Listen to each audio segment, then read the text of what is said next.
Kementerian Kesihatan peluas fungsi aplikasi MySejahtera. Tiada suhu ekstrim lebih 38 darjah Celsius landa negara.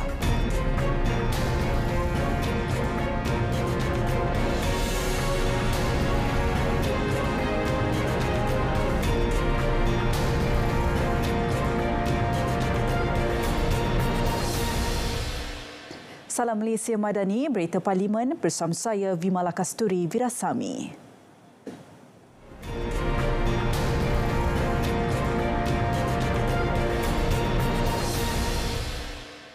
Kita mulakan dengan laporan penggulungan perbahasan laporan Ketua Audit Negara tahun 2021 siri 2. Perolehan ventilator oleh Kementerian Kesihatan KKM bagi pengurusan peringkat awal pengurusan COVID-19 dibuat kerana terdapat keperluan mendesak ketika itu. Timbalan Menterinya Lukan Isman Awang Sauni menjelaskan faktor menyebabkan KKM terpaksa melaksanakan perolehan peralatan itu secara perolehan darurat tanpa perjanjian khusus dengan pembekal.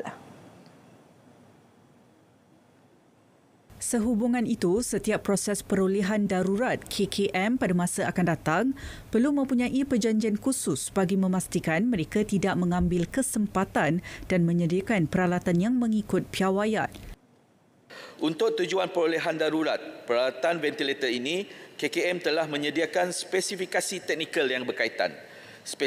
Spesifikasi ini juga telah dikemukakan kepada pembekal dan kemudian pembekal telah mengemukakan cadangan ventilator melalui brosur dan katalog untuk pertimbangan KKM. Pemilihan ventilator untuk dibuat perolehan juga menerusi katalog pembekal tadi memandangkan terhadnya pergerakan pegawai-pegawai KKM ketika itu. Lukan Isman menjelaskan harga peralatan juga meningkat 4 kali ganda berbanding harga asal.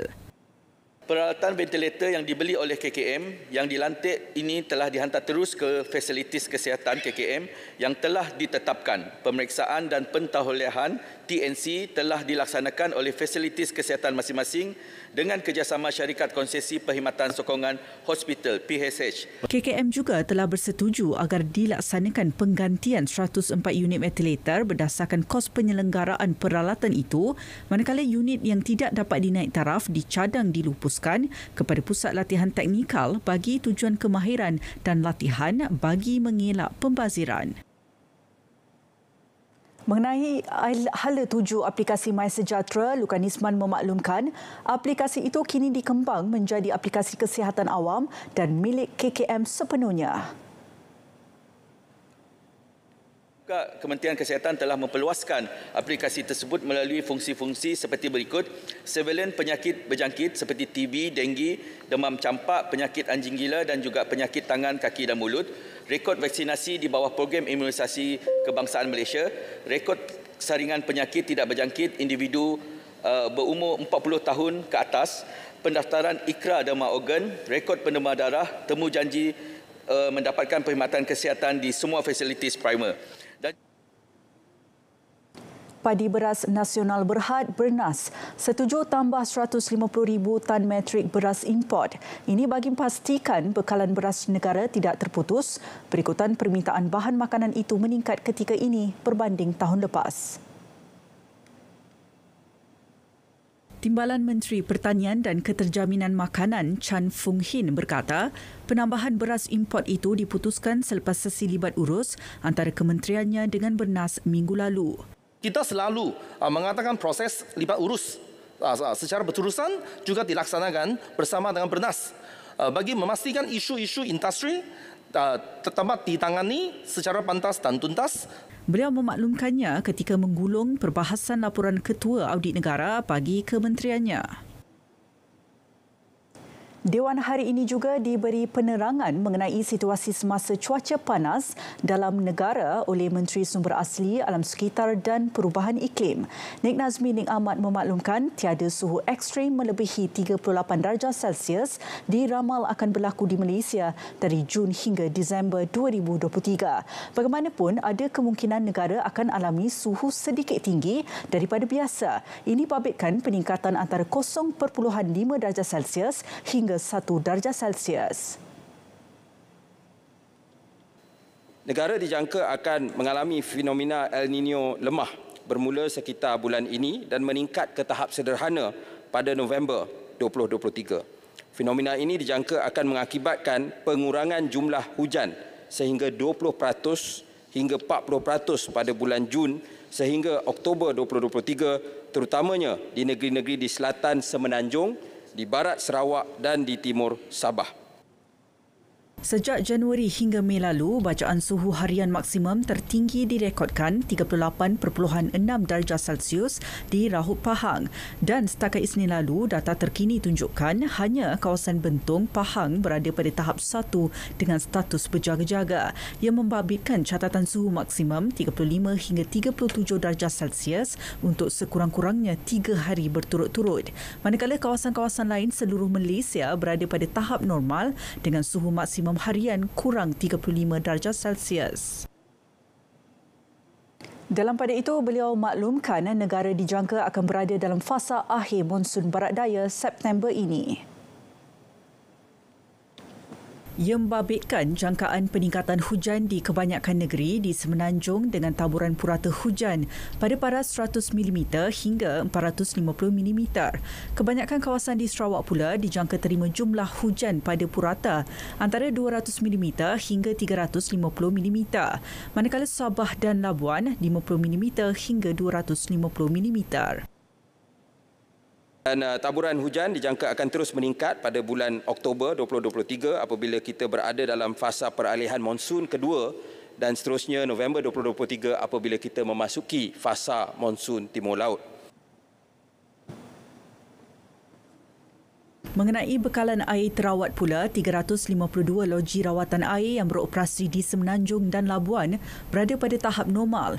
Ia bergantung kepada ketersediaan sumber air mentah masing-masing. Dan setakat akhir tahun lalu, Pulau Pinang dan Terengganu rekodkan tahap rizab margin air pada kadar selesa melebihi 20%. Selangor, Pahang, Negeri Sembilan, Johor dan Labuan pula pada tahap sederhana antara 10 hingga 20%. Manakala Perlis dan Melaka pada tahap rendah iaitu bawah 10%. Sementara Kedah dan Kelantan tiada rizab bekalan air terawat. Dan melihat kepada ketersediaan semasa, Nik Nazmi tegaskan tiada keperluan laksana sekatan bekalan dan penggunaan air buat masa ini. Kawalan lebih ketat hanya akan dilaksana apabila keperluan kritikal. Iaitu sekatan ke atas penggunaan air tidak penting bagi kategori-kategori tertentu di bawah Seksyen 56 Wasiat ataupun Akta 655 serta melaksanakan bekalan air berjadual. Jadi buat masa ini kita belum sampai ke tahap tersebut. Sesi penerangan tersebut kemudian dibahas 7 ahli parlimen. Wakil Jelutong bangkitkan isu kerosakan baraj di lembangan Sungai Muda Kedah yang menjejaskan bekalan air ke Pulau Pinang. Baru-baru ini di Pulau Pinang telah berlaku kejadian gangguan bekalan air, iaitu di antara 14 dan 17 hari bulan Mei 2023, iaitu dalam kita menghadapi fenomena cuaca panas dan kurang hujan. Di antara 14 dan 17 hari bulan Mei tahun ini, tiba-tiba bekalan air daripada Kuala Muda telah pun berkurangan, menyebabkan terjejasnya bekalan air ke Pulau Pinang. Saya difahamkan daripada laporan-laporan berita, kenyataan yang dikeluarkan oleh Ketua Menteri, 300,000 pengguna air di seberang perai terjejas, 200,000 di Kedah. Kerosakan baraj di Sungai Muda dan hasil penemuan forensik yang dibuat telah melaporkan bahawa kejadian tersebut disebabkan oleh gangguan mekanikal dan kita sedang memastikan bahawa kita meningkatkan lagi SOP kita supaya tidak berulang insiden seperti yang berlaku tempoh hari. Yalah, setakat ini memang tidak ada tindakan khianat lah yang kita dapati. Cuma kita maklum tentang siasatan SPAN tersebut. JPS pun akan turut hadir dan sebagaimana tentang laporan forensik awal itu telah saya kemukakan sebentar tadi. Soal cuaca panas. Wakil Kubang Kerian pula mahu tahu tindakan kementerian untuk hadapi impak fenomena El Nino terhadap kesihatan rakyat terutama kanak-kanak dan pelajar. Di malam itu saya nak bangkitkan isu berhubung dengan laporan media bertarikh 13 Mei 2023 di mana akibat cuaca panas dapat 14 kes strok haba dengan satu kematian kanak-kanak berusia 11 tahun. Apakah peranan kementerian bersama dengan KKM dan kementerian yang lain seperti Kementerian Pendidikan untuk melihat ini secara menyeluruh? Sebagai contoh negara jiran kita, dia bila mana fenomena ini berlaku, mereka menghadkan tempoh berada dalam kelas dan menghentikan sepenuhnya semua aktiviti di luar kelas. Untuk makluman, 26 Mei yang lalu, mesyuarat jawatankuasa induk jerebu dan cuaca kering kebangsaan telah diadakan, yang mana walaupun saya sebagai pengerusi tetapi turut dihadiri selain daripada JPS, selain daripada Met Malaysia dan sebagainya di peringkat kementerian saya, tetapi juga turut dihadiri oleh Kementerian Pendidikan, turut dihadiri oleh Kementerian Kesihatan dan juga Kementerian Belia dan Sukan. Jadi kita nak selaraskan cara kita bekerja dan bertindak apabila berlakunya suasana panas dan kering ini untuk memastikan atlet kita, pelajar-pelajar kita dan juga rakyat secara umumnya dapat menjaga kesihatan mereka. Isu pelantikan ahli Lembaga Pengarah Suruhanjaya Koperasi Malaysia SKM antara dibangkitkan pada perbahasan RUU Suruhanjaya Koperasi Malaysia Pindaan 2023 bacaan kali kedua. Ia membabitkan kriteria pemilihan dan proses pelantikan yang diamalkan. Perkara itu bagi memastikan SKM berfungsi lebih cekap dan tidak dilihat sebagai antara jabatan di bawah kementerian. Kalau kita lihat SPR, Suruhanjaya Pilihan Raya, maknanya dia satu badan yang bebas, dan kita lihat macam SPRM. Jadi kalau Suruhanjaya Koperasi Malaysia ini betul-betul nak bergerak dengan cekap, mana kita mesti beri ruang supaya ahli-ahli lembaga ini kalau boleh kesemuanya dilantik oleh Yang di-Pertuan Agong atas nasihat Perdana Menteri, dan Perdana Menteri bolehlah mendapatkan pandangan daripada menteri yang berkenaan. Apakah mekanisme atau cara ataupun reference yang digunakan bagi melantik ahli-ahli lembaga pengarah bagi mengelakkan dari segi diskriminasi gender, etnik dan sebagainya? Saya mohon kepada pihak kementerian jika boleh gunakanlah kaedah ataupun proses menggunakan merit. Keduanya, seseorang yang dilantik pada pendapat saya seharusnya sectarian of politik. Maknanya dia mungkin boleh seorang ahli politik sebagai ahli lembaga pengarah, tapi dari segi pemikiran dia seharusnya sectarian dari politik agar menjalankan tanggungjawabnya dengan lebih meluas, dengan lebih adil.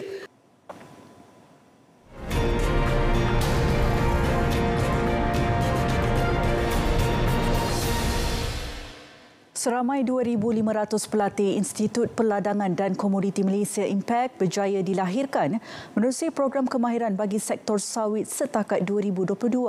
860 daripadanya telah mendapat pekerjaan dalam sektor peladangan, manakala selebihnya terlibat di sektor lain. Kementerian dan agensi akan terus giat menjalinkan kerjasama rentas agensi untuk menarik minat golongan belia mencuburi sektor peladangan termasuk bidang keusahanan, mendapatkan peluang-peluang latihan, kemahiran, laluan kerjaya dan kehidupan sebenar di sektor peladangan sekaligus mengurangkan kebergantungan sektor peladangan kepada pekerja asing. Speaker, kalau tuan pergi menjerat, jangan lupa membawa umpan Beliau menjawab pertanyaan Ahli Parlimen Pasir Salak Jamaluddin Yahya. Impact merupakan institusi peneraju industri bagi sektor agri-komoditi bagi memastikan tenaga kerja mahir atau separa mahir yang dilahirkan memenuhi keperluan industri. Tiada kenaikan harga beras tempatan. Harganya masih kekal sekitar RM2.60 sekilogram. Menteri Pertanian dan Keterjaminan Makanan Datuk Seri Mohamad Sabu mengesahkan harga beras putih yang dilaporkan naik 5% sebelum ini merujuk kepada beras import berkualiti tinggi.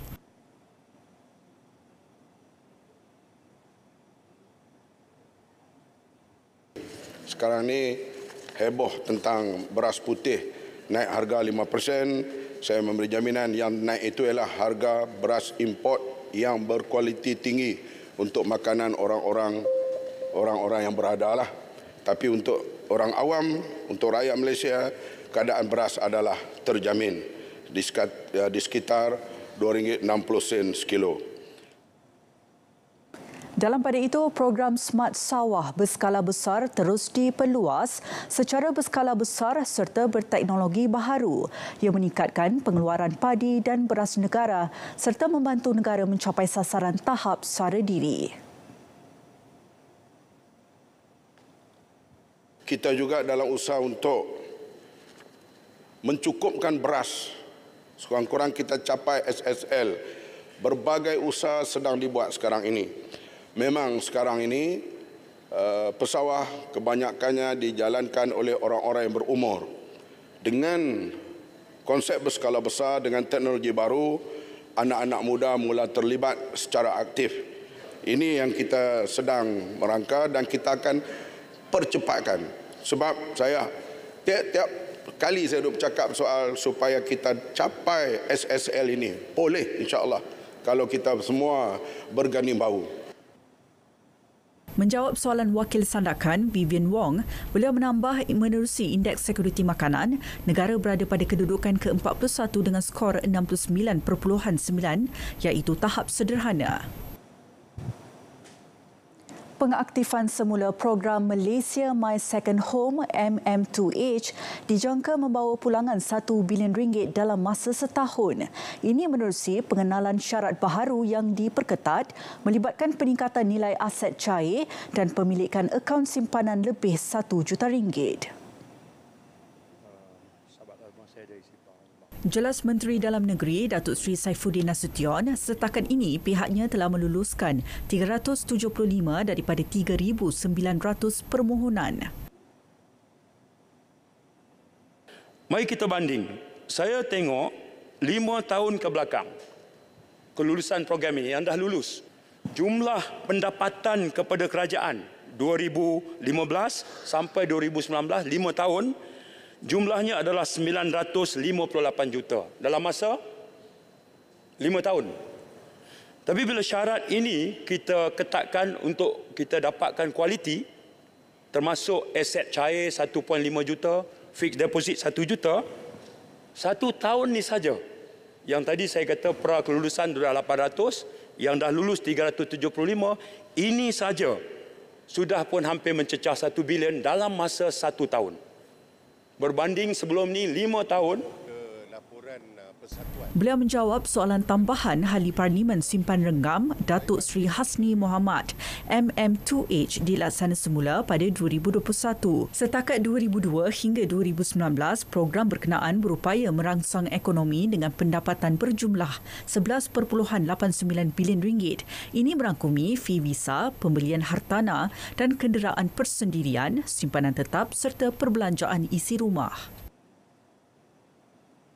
Pemberian geran per kapita kepada kerajaan negeri diagih berdasarkan bilangan penduduk, bukan kehalian politik. Jelas Timbalan Menteri Kewangan II Steven Sim, peruntukan kerajaan negeri dipertingkat setiap tahun termasuk pemberian berdasarkan tahap pembangunan ekonomi, infrastruktur dan kesejahteraan hidup yang dinaikkan kepada RM400 juta berbanding RM330 juta tahun lalu. Peruntukan mengikut bilangan orang ini dia bukan ikut politik, bukan ikut keahlian politik, dia ikut bilangan penduduk.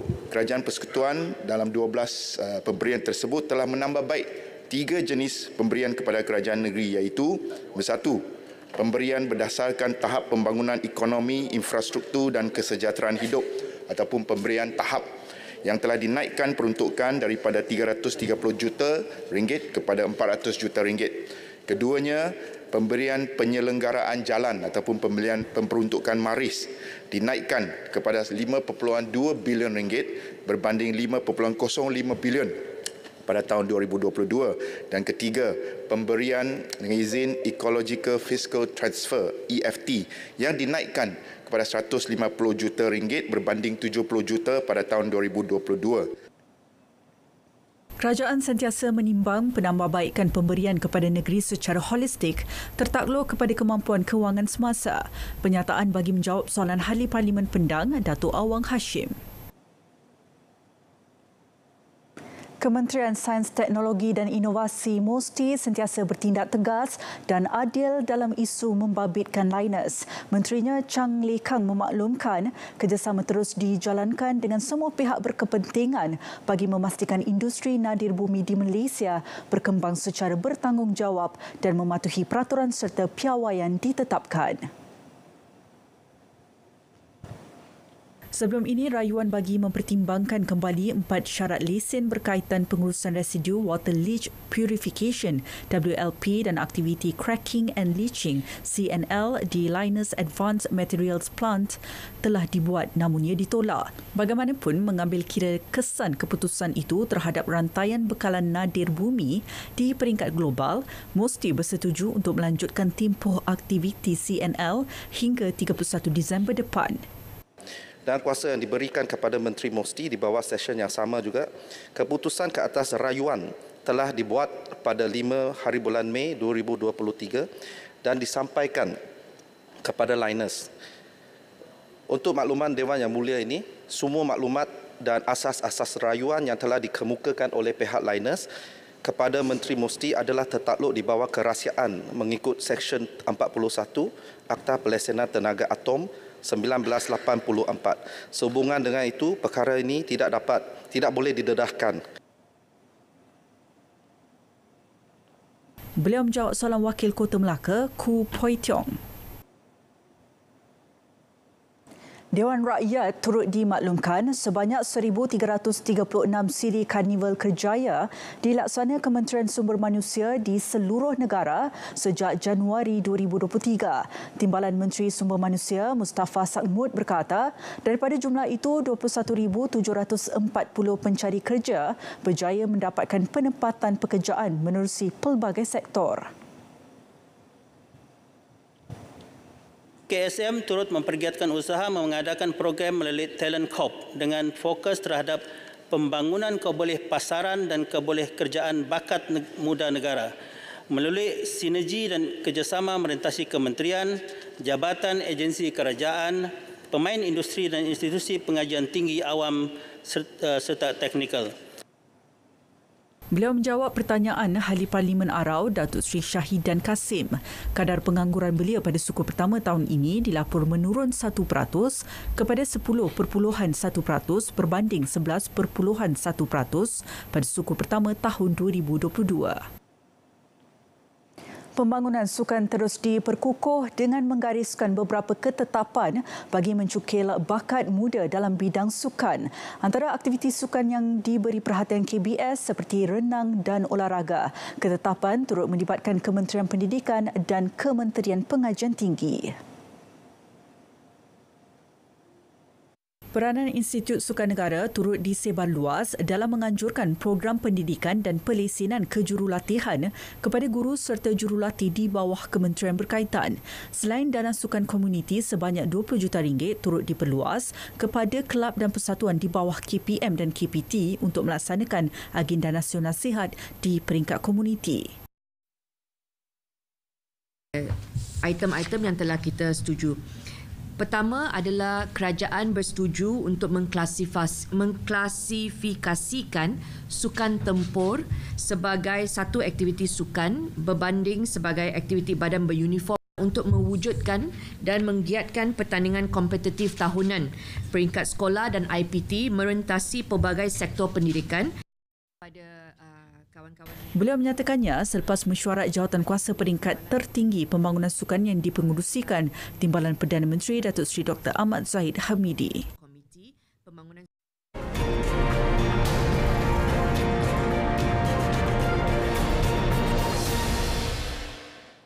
Kejayaan Malaysia dalam pertikaian undang-undang di Perancis berkait tuntutan warisan Sultan Sulu dianggap tepat dan benar. Ini bukti kedudukan dan hak negara yang sememangnya diiktiraf berdasarkan undang-undang antarabangsa. Menteri Luar Datuk Seri Dr. Zamri Abdul Kadir berkata, kejayaan itu hasil kerjasama banyak pihak termasuk Wisma Putra dan Jabatan Perdana Menteri, Undang-Undang dan Reformasi Institusi. Dan hal yang berlaku ini adalah merupakan hal yang dikendalikan oleh pihak yang berhormat Datuk Azalina juga selaku Menteri Undang-Undang, dan kita berusaha kita melakukan pendekatan ini secara bersama kerana ia melibatkan Malaysia, ia melibatkan proses yang dibuat di luar negara. Maka kita bekerja sebagai satu pasukan yang baik. Alhamdulillah, berkat kerjasama yang baik antara kementerian ini telah menghasilkan satu keputusan yang begitu bermakna buat Malaysia. Malaysia melalui Kementerian Luar sentiasa memantau perkembangan yang berlaku di Afghanistan, terutama penglibatan wanita serta pendidikan kanak-kanak. Menterinya Datuk Seri Dr. Zamri Abdul Kadir berkata, kerjasama dijalankan dengan negara luar melalui platform dua hala maupun pelbagai hala. Malaysia turut mengambil pendekatan menyokong serta mengambil bahagian dalam usaha yang dilakukan Pertubuhan Kerjasama Islam OIC dalam menjamin keselamatan dan hak asasi manusia negara tersebut. Selain turut menganjurkan program kerjasama teknikal Malaysia yang hingga kini telah berjaya melahirkan 617 pegawai Afghanistan. Dalam pada itu, Kementerian Pengajian Tinggi turut memainkan peranan melalui Malaysian International Scholarship dalam memastikan pelajar Afghanistan dapat belajar di negara ini termasuk wanita. Melalui pendekatan MTCP dan juga melalui pendekatan Kementerian Pengajian Tinggi, kita bersedia malah untuk pengetahuan yang berhormat juga dan ahli dewan, sehingga kini pihak kerajaan Malaysia dan kerajaan Qatar, Indonesia dan lain-lain turut mengadakan perbincangan bagaimana kita ingin mewujudkan kerjasama bagi memberi peluang dan ruang kepada golongan wanita khususnya untuk mendapatkan pendidikan. Maka setiap negara diberikan beberapa ribu kuota untuk kita berikan ruang itu bagi mereka belajar termasuk di negara kita. Beliau menjawab soalan Wakil Tumpat Datuk Mumtaz Matnawi.